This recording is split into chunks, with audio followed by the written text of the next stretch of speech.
어느 날 갑자기 30년이라는 시간이 눈앞에 펼쳐진다면 어떤 기분일까요? 은퇴 후의 삶은 바로 그런 시간입니다. 하루하루가 길게 이어지고 어떻게 채우느냐에 따라 행복한 30년이 될 수도 고독하고 지루한 시간이 될 수도 있습니다. 많은 사람들이 은퇴를 꿈꾸지만 막상 맞이하면 막막함이 먼저 찾아옵니다.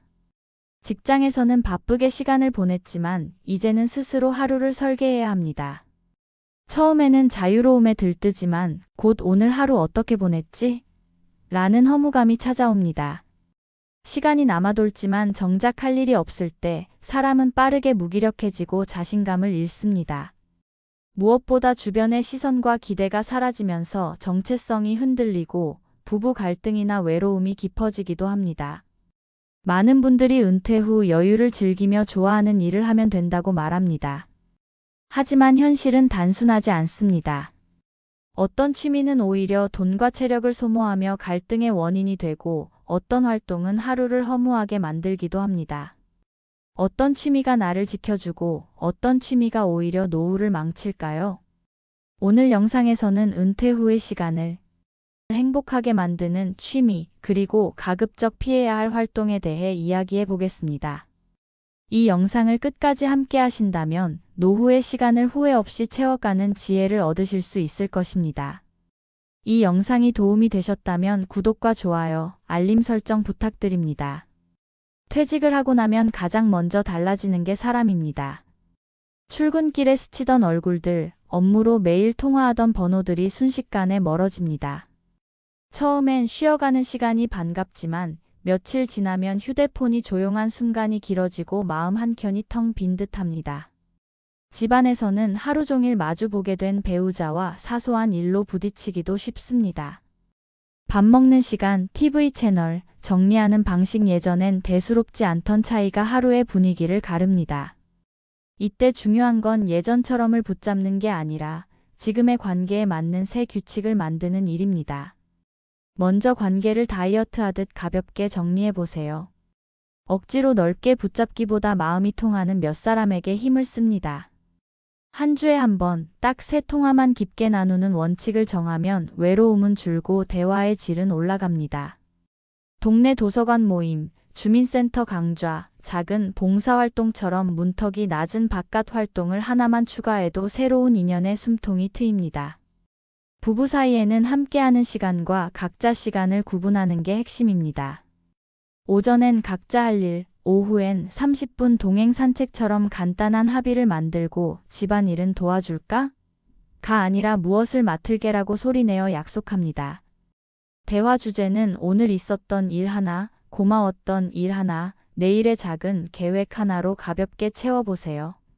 말다툼의 기색이 보이면 10분 멈춤 규칙을 먼저 꺼내고 그 뒤에 물 한 잔 마시며 다시 이야기합니다. 서로의 취미는 간섭하지 말고 소개만 해줍니다. 함께 해야 더 가까워지는 활동과 혼자 해야 더 편해지는 활동을 구분하면 불필요한 기대와 실망이 줄어듭니다. 결국 은퇴 후의 인간관계는 저절로 유지되지 않습니다. 손을 먼저 내밀고 작은 약속을 지키며 깊이 연결될 몇 사람을 스스로 선택해야 합니다. 배우자는 가장 가까운 타인이자 새로운 동료입니다. 오늘 연락 한 통, 산책 15분, 고맙다는 한마디면 관계는 생각보다 빨리 따뜻해집니다. 직장에 다닐 때는 하루가 자동으로 흘러갔습니다. 아침 알람에 맞춰 일어나고 회의와 점심 약속, 퇴근 후에 짧은 휴식까지 일정이 나를 끌고 갔습니다. 그런데 은퇴를 하고 나면 갑자기 하루가 텅 비어버립니다. 처음 며칠은 자유로운 것 같아 좋지만 곧 허무감이 찾아옵니다. 시간이 끝없이 주어졌는데 정작 무엇을 해야 할지 몰라 불안해집니다.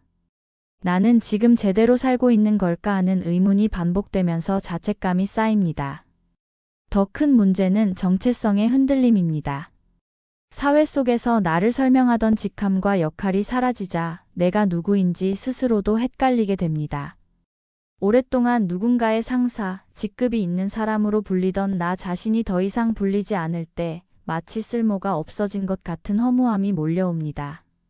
그래서 어떤 분들은 억지로 과거의 권위를 꺼내거나 허세로 자신을 포장하기도 합니다. 그러나 그것은 오래가지 못하고 결국 더 큰 공허감으로 이어집니다. 이 시기에 중요한 건 하루를 다시 설계하는 일입니다. 거창한 목표가 아니어도 좋습니다. 아침에 일어나 10분 스트레칭을 하고 점심 후에는 산책을 하는 식으로 작은 시간표를 만드는 것부터 시작해 보세요. 손주에게 전화를 건다거나 배우자와 함께 장을 보는 일도 의미 있는 일정이 됩니다. 하루를 나만의 규칙으로 채워 넣으면 허무감은 줄어들고 정체성의 빈자리에 새로운 나 자신이 조금씩 자리를 잡습니다. 은퇴는 끝이 아니라 또 다른 삶의 무대이고 거기서의 역할은 스스로 만들어가는 것입니다. 많은 사람들이 노후를 준비할 때 가장 먼저 떠올리는 건 돈입니다. 생활비 걱정이 없어야 마음이 편할 것 같으니까요. 물론 돈은 중요합니다.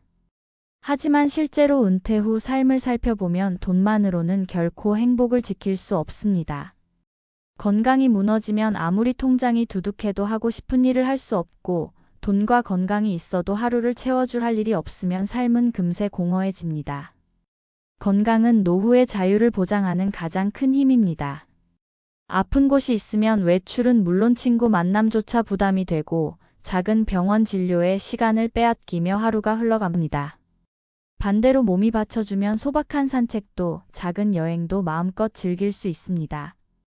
돈은 기본적인 생활을 유지해주는 토대이자 내가 원하는 활동을 이어갈 수 있는 자원입니다. 하지만 돈만으로는 하루를 의미 있게 만들 수 없습니다. 그래서 할 일이 꼭 필요합니다. 특별하고 대단한 것이 아니어도 됩니다. 아침마다 책 몇 쪽을 읽고 동네 시장을 걸으며 이웃과 인사 나누고 손주에게 전화를 걸어 이야기를 나누는 것만으로도 하루는 빛을 가집니다. 내가 스스로 의미 있다고 느끼는 활동이 있을 때 노후는 안정과 활기를 동시에 누리게 됩니다. 결국 은퇴 후의 행복은 건강, 돈, 할 일이 균형을 이룰 때 비로소 완성됩니다. 한쪽으로 기울면 불안이 커지지만 세 가지가 맞물리면 남은 인생은 훨씬 단단하고 여유로운 시간이 될 수 있습니다. 은퇴 후 어떤 취미를 선택하느냐에 따라 남은 인생의 무게가 달라집니다. 하지만 모든 취미가 다 좋은 건 아닙니다. 어떤 것은 오히려 몸과 마음을 지치게 하고 관계를 어긋나게 만들기도 합니다. 대표적으로 골프가 그렇습니다. 운동도 되고 교류의 기회도 많지만 비용이 크고 경쟁적인 분위기 때문에 관계가 깨지는 경우가 적지 않습니다. 모임 안에서 서열이 생기고 작은 갈등이 쌓이다 보면 오랜 우정마저 흔들릴 수 있습니다. 취미는 즐거움이어야 하는데 어느 순간 부담과 스트레스가 되어버리기도 하지요. TV 시청도 조심해야 합니다. 앉아서 몇 시간을 보내고 나면 남는 건 피곤함과 허무함뿐인 경우가 많습니다. 특히 짧고 자극적인 영상들은 뇌를 피곤하게 만들고 시간이 흘러갔다는 허탈함만 남깁니다. 하루가 지나도 오늘 내가 뭘 했지? 하는 생각에 마음이 더 무거워질 수 있습니다. 또 하나, 무리한 운동이나 활동입니다. 예전 젊은 시절처럼 몸을 과신해 격렬한 운동을 이어가다 큰 부상을 입는 분들이 많습니다. 한 번 다치면 회복이 오래 걸리고 자신감마저 잃게 됩니다. 나이에 맞지 않는 무리한 활동은 즐거움 대신 후회만 남깁니다. 노년의 취미는 보여주기나 경쟁이 아니라 나를 지켜주고 즐겁게 하는 것이어야 합니다. 몸과 마음을 지치게 하는 활동을 멀리하고 내 생활과 건강에 맞는 활동을 고르는 지혜가 필요합니다. 그래야 취미가 진짜로 노후를 지탱해주는 힘이 됩니다. 노후에 꼭 권하고 싶은 취미가 있다면 단연 독서입니다. 거창하게 한 권을 끝내겠다는 다짐이 아니라 하루 10쪽만 읽는 습관이면 충분합니다. 책장을 넘기며 마음에 남는 한 문장을 적어두고 그 문장을 곱씹으며 대화 속에 써보는 것만으로도 삶이 달라집니다. 책은 언제 어디서나 함께할 수 있는 동반자입니다.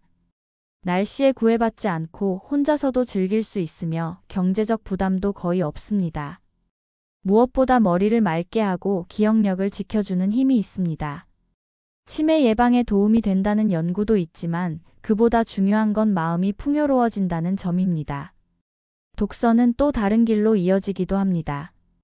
글로 정리하다 보면 글쓰기가 취미가 되기도 하고 관심 있는 주제를 더 깊게 파고들며 새로운 배움으로 확장되기도 합니다. 친구나 가족과 좋은 구절을 나누며 대화의 폭이 넓어지는 것도 큰 즐거움입니다.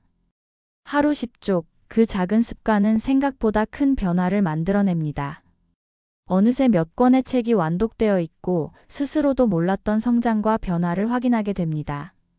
독서는 노년의 지적 즐거움을 채워주는 동시에 내 마음을 단단하게 지켜주는 든든한 취미가 됩니다. 많은 사람들이 은퇴를 맞이하면 이제 다 끝났다라는 생각부터 떠올립니다. 그동안 해온 일이 멈추고 사회 속에서의 역할이 사라졌으니 앞으로는 그저 남은 시간을 버티며 살아야 한다고 느끼는 것이지요. 하지만 은퇴는 끝이 아니라 또 다른 시작이 될 수 있습니다. 지금까지는 가족과 직장, 사회적 책임에 묶여 살아왔다면 이제부터는 나 자신을 중심에 두고 살 수 있는 두 번째 인생이 열리는 시기입니다. 꿈이라고 해서 거창할 필요는 없습니다. 누군가는 미뤄왔던 그림을 다시 그리기 시작할 수 있고 또 어떤 이는 노트에 글 몇 줄 적으며 하루를 정리하는 것만으로도 충분한 만족을 느낍니다. 여행을 떠나고 싶었던 사람은 가까운 산책길부터 걸어볼 수 있고 손주에게 읽어줄 동화책을 쓰고 싶다는 소망도 훌륭한 꿈이 됩니다. 중요한 건 그 일이 내 마음을 뛰게 하고 하루를 기대하게 만드는가 하는 점입니다. 사람은 두 번 태어난다고 하지요. 한 번은 부모를 통해 세상에 나올 때이고 또 한 번은 내가 진짜 누구인지 깨닫는 순간입니다. 은퇴는 바로 그 두 번째 탄생의 기회가 될 수 있습니다. 직장에서의 직함과 역할이 사라진 지금, 오히려 가면을 벗고 진짜 나의 얼굴을 드러낼 수 있는 때입니다. 그동안 해야만 했던 일에 묶여 살았다면 이제는 하고 싶은 일로 하루를 채울 차례입니다. 이 시기에 자신에게 맞는 새로운 꿈을 찾으면 노후는 전혀 다른 색을 띱니다. 매일 똑같이 흘러가는 하루가 아니라 작은 기대와 설렘이 있는 하루로 바뀝니다. 내일 읽을 책이 있다는 사실만으로도 다음 주에 만날 사람이 있다는 약속만으로도 삶은 가볍게 빛납니다. 나는 여전히 배우고 도전하고 성장할 수 있다는 마음을 확인하는 순간 두 번째 인생은 훨씬 단단하고 의미 있게 열립니다. 무엇보다 꿈은 나이를 가리지 않습니다. 70세에 악기를 배우기 시작해 평생의 취미로 삼는 분도 있고 80세에 글을 쓰기 시작해 손주들에게 추억을 남기는 분도 있습니다. 누군가는 봉사활동 속에서 자신이 여전히 필요한 존재임을 느끼며 새롭게 태어나기도 합니다. 중요한 건 늦었다고 생각하지 않는 태도입니다. 지금 시작하는 이 순간이 가장 빠른 출발입니다. 나이가 들수록 마음이 무거워지는 순간이 많아집니다. 하고 싶었던 일도 막상 손에 잡히지 않고 몸은 예전 같지 않으니 자신감마저 줄어듭니다. 내일부터는 달라져야지라고 마음을 다잡아도 정작 행동으로 이어지지 않으면 변화는 찾아오지 않습니다. 노후의 무기력은 생각만으로는 이겨낼 수 없습니다. 삶을 바꾸는 힘은 늘 작은 행동에서 시작됩니다. 책상 위에 쌓여있던 서류를 정리하고 서랍 속 오래된 물건을 꺼내어 버리는 일. 그 짧은 행동만으로도 마음이 환해지고 스스로에게 나는 아직 움직일 수 있다는 신호를 보냅니다. 오래 미뤄둔 사람에게 안부 전화를 걸어 잘 지내느냐 한마디 건네는 것, 손에 쥔 볼펜으로 오늘 하루 느낀 생각을 메모하는 것. 이 작은 행동 하나가 다시 세상과 연결되는 시작이 됩니다. 행동은 마음을 끌어올리는 힘이 있습니다. 머릿속에서 아무리 다짐해도 현실은 변하지 않지만 몸을 움직이는 순간 마음이 따라옵니다. 한 번의 행동이 다음 행동을 부르고 그 과정에서 자신감이 조금씩 쌓입니다. 결국 변화는 거대한 결심에서가 아니라 오늘 내가 해낸 사소한 행동에서 비롯됩니다. 중요한 건 완벽함을 바라지 않는 것입니다. 처음부터 큰 목표를 세우고 달성하려 하면 금세 지치고 포기하기 쉽습니다. 대신 아주 작게 당장 할 수 있는 것부터 시작하는 게 지혜입니다. 옷장에 걸린 옷 하나를 정리하는 것, 오래된 사진을 한 장 꺼내 추억을 떠올려 보는 것, 하루에 해야 할 일을 종이에 적어보는 것. 이런 소소한 움직임이 모여 어느새 인생의 흐름을 바꿉니다. 은퇴 후의 삶은 길지만 그 길을 어떻게 채우느냐는 결국 나에게 달려 있습니다. 생각만 하며 시간을 흘려보내면 공허와 우울이 커지고 작은 행동이라도 시작하면 하루는 활력을 되찾습니다. 오늘 바로 실천할 수 있는 사소한 행동 하나, 그것이 당신의 두 번째 인생을 열어가는 열쇠입니다. 은퇴 이후의 삶은 누구에게나 낯설고 길게 느껴집니다. 인간관계가 줄어들고 하루의 주도권이 사라지며 때로는 정체성마저 흔들릴 수 있습니다. 그러나 이 모든 것은 끝이 아니라 새로운 시작을 알리는 과정입니다. 건강과 돈, 그리고 의미 있는 할 일을 균형 있게 챙기고 나에게 맞는 취미와 활동을 찾아 꾸준히 이어간다면 노후는 충분히 빛날 수 있습니다. 특히 두 번째 인생을 향한 꿈을 품는 순간 하루하루는 더 이상 공허하지 않습니다. 거창하지 않아도 됩니다. 작은 행동 하나, 소소한 시작이 모여 내 삶을 다시 단단하게 세워줍니다. 오늘 내가 내딛는 그 한 걸음이 앞으로의 30년을 달라지게 만들 수 있습니다. 은퇴는 끝이 아니라 나를 다시 발견하는 기회입니다. 두 번째 인생을 어떻게 살 것인지는 결국 나의 선택과 실천에 달려 있습니다. 지금 이 순간을 소중히 채워가는 당신의 노후가 단단하고 행복하게 이어지길 바랍니다. 이 영상이 마음에 와 닿으셨다면 구독과 좋아요, 알림 설정 부탁드립니다. 앞으로도 삶을 지혜롭게 가꾸는 이야기를 계속 전해드리겠습니다.